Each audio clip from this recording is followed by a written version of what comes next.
बिस्मिल्लाहिर्रहमानिर्रहीम अस्सलाम वालेकुम। बेटा आज हम नेक्स्ट चैप्टर स्टार्ट करेंगे अल्कोहल्स, फिनोल्स एंड ईथर्स। तो जैसा कि हमने सबसे पहले 8 चैप्टर पढ़ा था, उसमें अल्केन, अल्कीन और अल्काइंस को हमने डिस्कस किया था।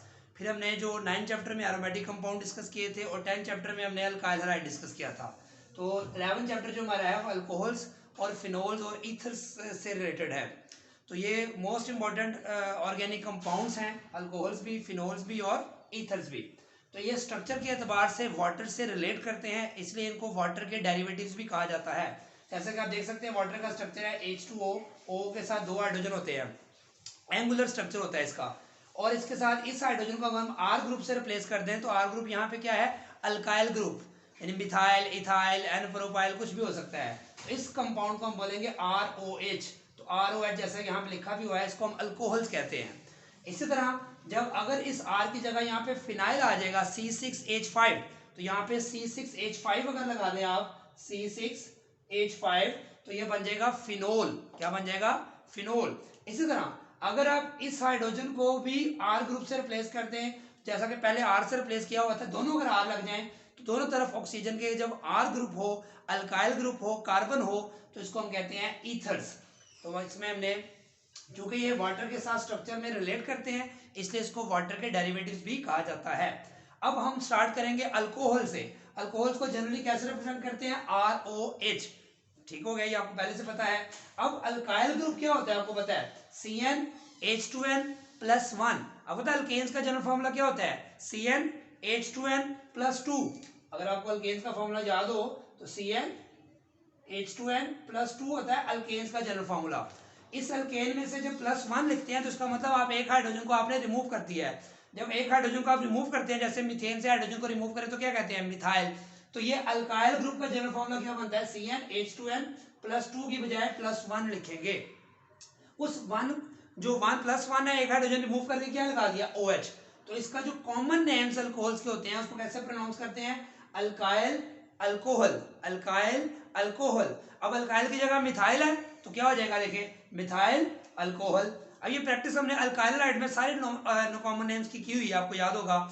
मैंने methyl, ethyl, n propyl, isopropyl, ये सारे आपको अल्काइल हैलाइड के इंट्रोडक्शन में करवाए हुए हैं, और अल्केन, अल्कीन, अल्काइन में भी हमने ये किए हुए हैं। तो मिथाइल अल्कोहल, तो कॉमन नेम कैसे लिख रहे हैं? अल्काइल ग्रुप बोलना है जो भी है, साथ अल्कोहल का वर्ड ऐड कर देना है। तो मिथाइल अल्कोहल, इथाइल अल्कोहल। ये कौन सा ग्रुप है? अल्काइल ग्रुप है। ये आइसोप्रोपाइल है, क्या बोलेंगे? Isopropyl alcohol. ये स्ट्रेट चेन है, प्राइमरी कार्बन से OH अटैच है, तो 3 कार्बन को हम प्रोपाइल कहते हैं। अगर प्राइमरी कार्बन से अटैच हो तो इसको बोलेंगे एन प्रोपाइल अल्कोहल।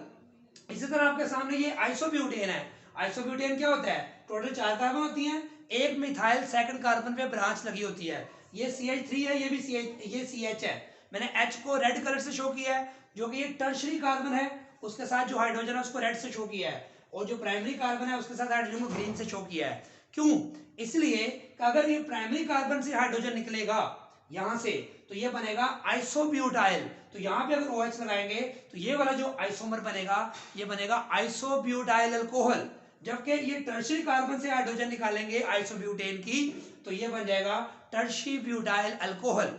ये प्रैक्टिस में पहले करवा चुका हूं कि आइसोब्यूट, जैसे प्रोपेन के 2 बनते हैं अल्काइल ग्रुप, एन प्रोपाइल अगर प्राइमरी से निकालें, सेकेंडरी सेकंड से निकालें तो आइसोप्रोपाइल। इस तरह आइसोब्यूटेन के भी 2 अल्काइल ग्रुप बनते हैं। अगर प्राइमरी कार्बन से निकालें, जैसे कि यहाँ से ग्रीन को निकाला है, तो अगर वहां से H को निकालेंगे यहाँ से, तो यहाँ OH लगाएंगे तो ये बन जाएगा आइसोब्यूटाइल अल्कोहल। और अगर टर्शी कार्बन के इस रेड हाइड्रोजन को रिमूव करेंगे तो यहाँ OH लगाएंगे तो ये बन जाएगा टर्शी ब्यूटाइल अल्कोहल। इसी तरह अगर स्ट्रेट चेन कार्बन की हो और सेकंड कार्बन पे लगा हो ब्यूटेन के, तो इसको बोलेंगे सेकेंडरी ब्यूटाइल अल्कोहल। याद रखें, अगर 4 कार्बन की चेन है स्ट्रेट, तो प्राइमरी कार्बन से निकलेगा तो एन ब्यूटाइल अल्कोहल, लेकिन अगर सेकेंडरी कार्बन से निकलेगा तो क्या बोलेंगे? इसको सेकेंडरी ब्यूटाइल अल्कोहल। ये कुछ कॉमन नेम्स है, ये मोस्ट इंपॉर्टेंट है, पेपर में आते होते हैं, इसको आपने प्रैक्टिस करनी है। अब हम बात करेंगे क्लासिफिकेशन ऑफ अल्कोहल्स कितनी किस्म की होती हैं। तो क्लासिफिकेशन ऑफ अल्कोहल, OH कितने हैं इसके ऊपर बेस करता है, number of hydroxyl group in a compound. तो मोनोहाइड्रिक अल्कोहल का मतलब जिसमें एक OH होगा, जैसे ये इथाइल अल्कोहल है, ये आइसोप्रोपाइल अल्कोहल है, ये टर्शी ब्यूटाइल अल्कोहल है। लेकिन इन तीनों में भी फर्क है। इसमें एक OH, एक OH, एक OH। ऐसी अल्कोहल जिसमें एक हाइड्रोक्सिल ग्रुप होगा उसको मोनोहाइड्रिक अल्कोहल कहेंगे। उसकी अगली बात क्या है, इसको कहते हैं प्राइमरी अल्कोहल, इसको कहते हैं सेकेंडरी अल्कोहल, इसको कहते हैं टर्शियरी अल्कोहल। इसका क्या मतलब है, वो अल्कोहल जिसमें OH जिस कार्बन से अटैच है वो फर्दर एक कार्बन से अटैच है, इसको बोलेंगे प्राइमरी अल्कोहल। वो अल्कोहल जिसमें OH जिस कार्बन से अटैच है वो फर्दर दो कार्बन से अटैच है या उस कार्बन को सेकेंडरी कार्बन कहेंगे, तो इस अल्कोहल को क्या बोलेंगे, सेकेंडरी अल्कोहल। OH जिस कार्बन से अटैच है अगर वो कार्बन टर्शियरी कार्बन है तो इसको बोलेंगे टर्शियरी अल्कोहल।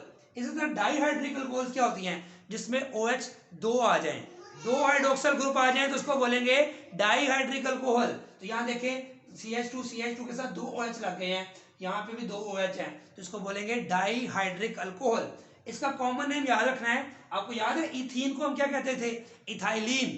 इथीन को क्या कहते थे, इथाइलिन। इथीन में चूंकि पाई बॉन्ड, इथाइलिन में चूंकि पाई बॉन्ड होता है उस पाई बॉन्ड को तोड़ के हमने दो OH लगा दिए यहाँ पे, इससे इसको बोलते हैं इथाइलिन ग्लाइकोल। इसका कॉमन नेम है, आपने याद करना है, इथाइलिन ग्लाइकोल। जब दो OH इकट्ठे साथ साथ वाली एडजेसेंट कार्बन पे आ जाएं उसके कॉमन नेम को हम ग्लाइकोल कहते हैं। तो साथ चूंकि इथीन था, इथीन का कॉमन नेम था इथाइलिन, तो इसको बोलते हैं इथाइलिन ग्लाइकोल। इसी तरह ये प्रोपीन को बोलते थे प्रोपाइलीन। अगर मैं इसका स्ट्रक्चर लिखूं तो ये बेसिकली प्रोपीन है, आपको याद होगा ये प्रोपीन है। प्रोपीन का कॉमन नेम था प्रोपाइलीन। प्रोपाइलीन के इस पाई बॉन्ड को खत्म करके हमने दो OH लगा दिए एडजेसेंट पोजीशन पर, तो इसको बोलेंगे तो ग्लाइकोल। लेकिन टोटल सबसे पहले क्या था, प्रोपाइलीन, तो इसको बोलेंगे प्रोपाइलीन ग्लाइकोल। ये कॉमन नेम है, आपको एज इट इज याद करने पड़ेंगे। अब हम करते हैं पॉलीहाइड्रिक अल्कोहल्स क्या होती हैं, जिसमें OH ग्रुप्स, हाइड्रोक्सिल ग्रुप दो से ज्यादा हो जाएं उसको बोलेंगे पॉलीहाइड्रिक अल्कोहल। तो आपके सामने ये CH2 तीन OH लगे हुए हैं जिसको हम कहते हैं ग्लिसरॉल। इसका कॉमन नेम है मोस्ट इंपॉर्टेंट ग्लिसरॉल, इसको आपने याद करना है, ये मोस्ट इंपॉर्टेंट है, पेपर में आता भी है। आगे हम बात करेंगे बेटा IUPAC नेम्स क्या होते हैं। पहले हमने बात की थी कॉमन नेम्स क्या होते हैं, तो IUPAC नेम्स में हमने क्या करना होता है, लॉन्गेस्ट चेन सेलेक्ट करनी होती है, पेरेंट चेन सेलेक्ट करनी होती है। तो यहाँ सिर्फ एक ही कार्बन है, तो एक कार्बन हो, सारे सिंगल बॉन्ड हो तो उसको कहते हैं मीथेन। क्योंकि यहाँ पे OH लगा हुआ है तो ये अल्कोहल को कैसे लिखना है, इस E जो है मीथेन के आखिर में जो E है इसको आपने रिप्लेस कर देना है अल्कोहल के जो लास्ट टू वर्ड्स होते हैं OL होता है, गैस तो जमा के लिए लिखा ना OL, तो यहाँ पे OL लगा देंगे E को रिप्लेस करके, तो ये बन जाएगा मेथानोल। क्या बन जाएगा, मेथानोल। इसी तरह ये दो कार्बन है, सिंगल बॉन्ड है तो इथेन बोलते हैं दो कार्बन की पेरेंट चेन को। तो यहाँ पे जो कि अल्कोहल है तो E आखिर में E है, इसको हटा के OL लगा देंगे तो ये क्या बन जाएगा, एथानोल। इसी तरह ये प्रोपेन जब आ जाएगा, ये तीन कार्बन है, तीन कार्बन को क्या बोलते थे हम, प्रोपेन, और यहाँ पे E को हटा के हमने OL लगा देंगे तो ये बन जाएगा प्रोपेनोल। लेकिन जब तीन कार्बन हो तो याद रखें नंबरिंग करनी पड़ती है कि OH किस कार्बन पर अटैच है। तो OH के लिए नंबरिंग करने के लिए कहां से करेंगे, वो असूल वही है कि जहां से फंक्शनल ग्रुप करीब होगा। तो OH यहाँ से फर्स्ट कार्बन पे है, यहाँ से काउंटिंग करें तो 3 पे आता है, तो OH चूंकि फर्स्ट कार्बन पे यहाँ पे है तो इसको बोलेंगे 1 प्रोपेनोल, 1 प्रोपेनोल, या इसको लिख सकते हैं प्रोपेन 1 ओल।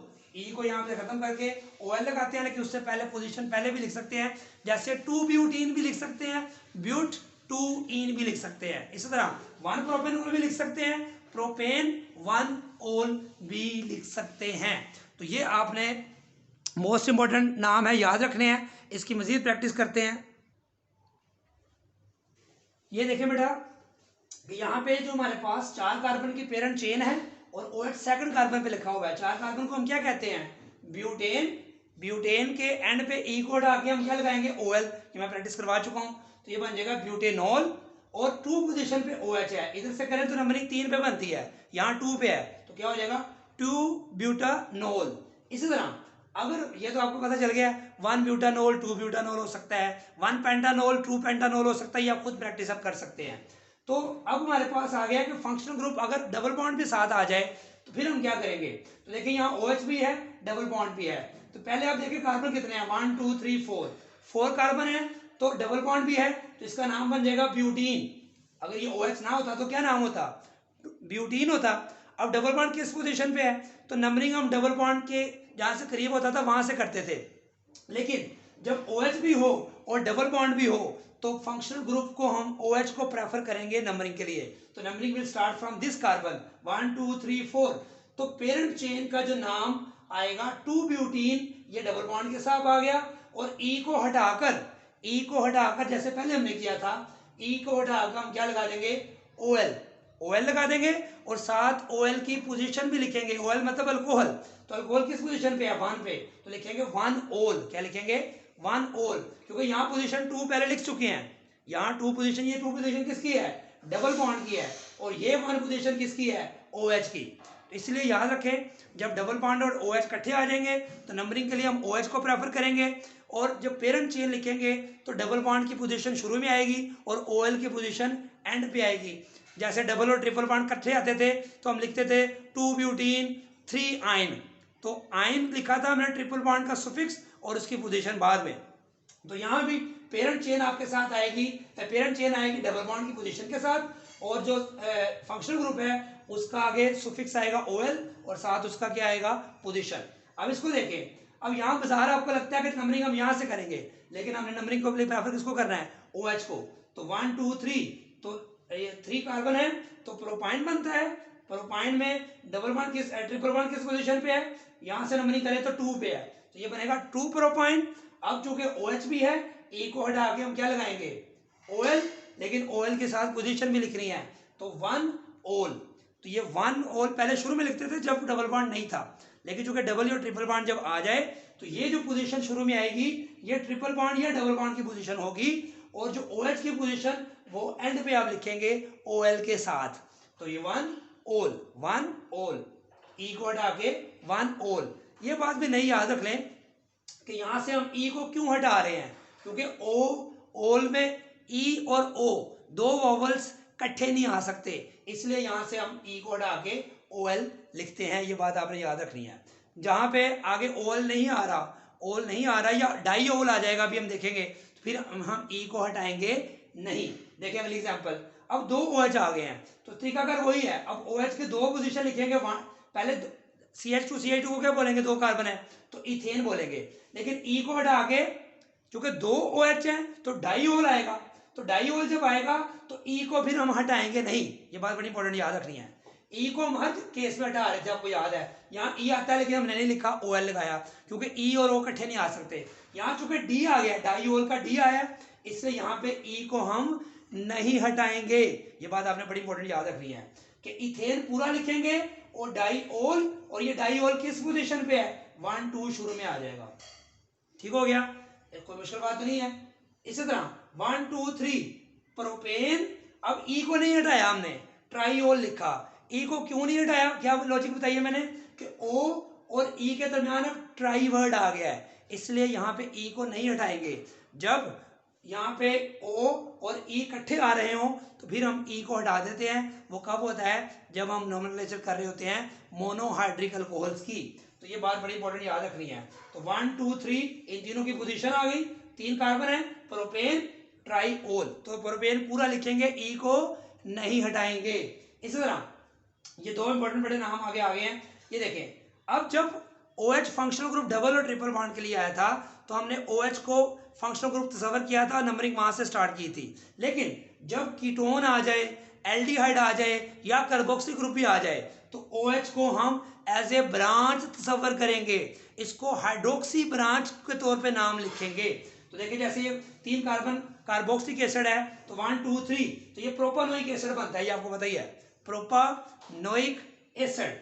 क्या बनता है, प्रोपानोइक एसिड। और इसकी 2 पोजीशन में देखिए हाइड्रोक्सिल ग्रुप है, तो ये बनेगा 2 हाइड्रोक्सी प्रोपानोइक एसिड, और इसका कॉमन नेम क्या है, लैक्टिक एसिड। ये lactic acid most important common name है, ये पेपर में आता होता है कि लैक्टिक एसिड का फॉर्मूला स्ट्रक्चर लिखे गए तो क्या होता है, ये 2 हाइड्रोक्सी प्रोपानोइक एसिड। या वो ऑब्जेक्टिव में पूछ लेता है कि लैक्टिक एसिड का IUPAC नेम क्या है, तो क्या नाम है, 2 हाइड्रोक्सी प्रोपानोइक एसिड। यहाँ पे हाइड्रोक्सिल ग्रुप ब्रांच के तौर पे यूज हुआ है क्योंकि फंक्शनल ग्रुप कौन सा आ गया है, कार्बोक्सिल ग्रुप। सेम इसी तरह ये हमारे पास 4 कार्बन की चेन है, फर्स्ट कार्बन और फोर्थ कार्बन पे कार्बोक्सिल ग्रुप लगा हुआ है, डाई कार्बोक्सिलिक एसिड। पहले इसको आप छोड़ दें तो इतने हिस्से का नाम क्या होगा, 4 कार्बन है, तो इसको हम बोलेंगे ब्यूटेन। ये जो 2,3 डाईहाइड्रोक्सिस की बाद में बात करते हैं, तो ये 4 कार्बन है, तो ब्यूटेन 1 और 4 पे डाईओइक एसिड है, तो लिखेंगे 1,4 डाईओइक एसिड। जब कार्बोक्सिल ग्रुप 2 आते हैं, एक हो तो ओइक एसिड लिखते हैं, अगर 2 आ जाए तो डाईओइक एसिड। तो जब हम 2 डाई का वर्ड आ जाएगा तो ब्यूटेन पूरा लिखेंगे। यहाँ देखें पूरा हमने ई एंड पे पूरा नहीं लिखा, ई की जगह OIC एसिड लिखा है। वजह इसकी भी वही है कि O और E इकट्ठे नहीं आ सकते, लेकिन यहाँ चूंकि डाई कार्बोक्सिलिक एसिड आ गया तो यहाँ ब्यूटेन पूरा लिखेंगे E के साथ, और साथ 1,4 इसकी पोजीशन कार्बोक्सिल ग्रुप की, और साथ डाईओइक एसिड। अब इसके 2 और 3 पोजीशन में क्या है, हाइड्रोक्सिल ग्रुप, तो 2 और 3 शुरू में आ जाएगा, 2,3 डाईहाइड्रोक्सी, 2,3 डाईहाइड्रोक्सी ब्यूटेन 1,4 डाईओइक एसिड। ये फॉर्मूला किसका है, टार्टारिक एसिड का। ये भी मोस्ट इंपॉर्टेंट कॉमन नेम है, याद रखना है टार्टारिक एसिड का। वो जो है वो IUPAC नेम पूछ लेते हैं। तो 2,3 डाईहाइड्रोक्सी ब्यूटेन 1,4 डाईओइक एसिड। ब्यूटेन का ई यहाँ पे नहीं हटाना, जब एक होगा कार्बोक्सिलिक एसिड फिर ई नहीं लगाएंगे, जब 2 होंगे तो लगाएंगे। उसके बाद ये सिंपल स्ट्रक्चर है साइक्लोप्रोपेन, प्रोपेन का ई हटा के ओ लगाएं तो क्या बनेगा, साइक्लोप्रोपेनॉल। इसी तरह साइक्लोहेक्सेन, उसका ई हटा के ओ लगाएं तो क्या बन जाएगा, साइक्लोहेक्सानोल। तो ये हमारे पास इंट्रोडक्शन लेक्चर था अल्कोहल्स, फिनोल्स और ईथर का, जिसमें हमने उसकी क्लासिफिकेशन भी पढ़ी और अल्कोहल्स की नॉमेनक्लेचर, कॉमन नेम्स और IUPAC नेम्स की प्रैक्टिस की। दुआओं में याद रखें। अगर आपने चैनल को सब्सक्राइब नहीं किया तो सब्सक्राइब जरूर करें, अपने फ्रेंड्स में शेयर करें और जो है वो कमेंट्स जरूर दीजिएगा। अल्लाह हाफिज़।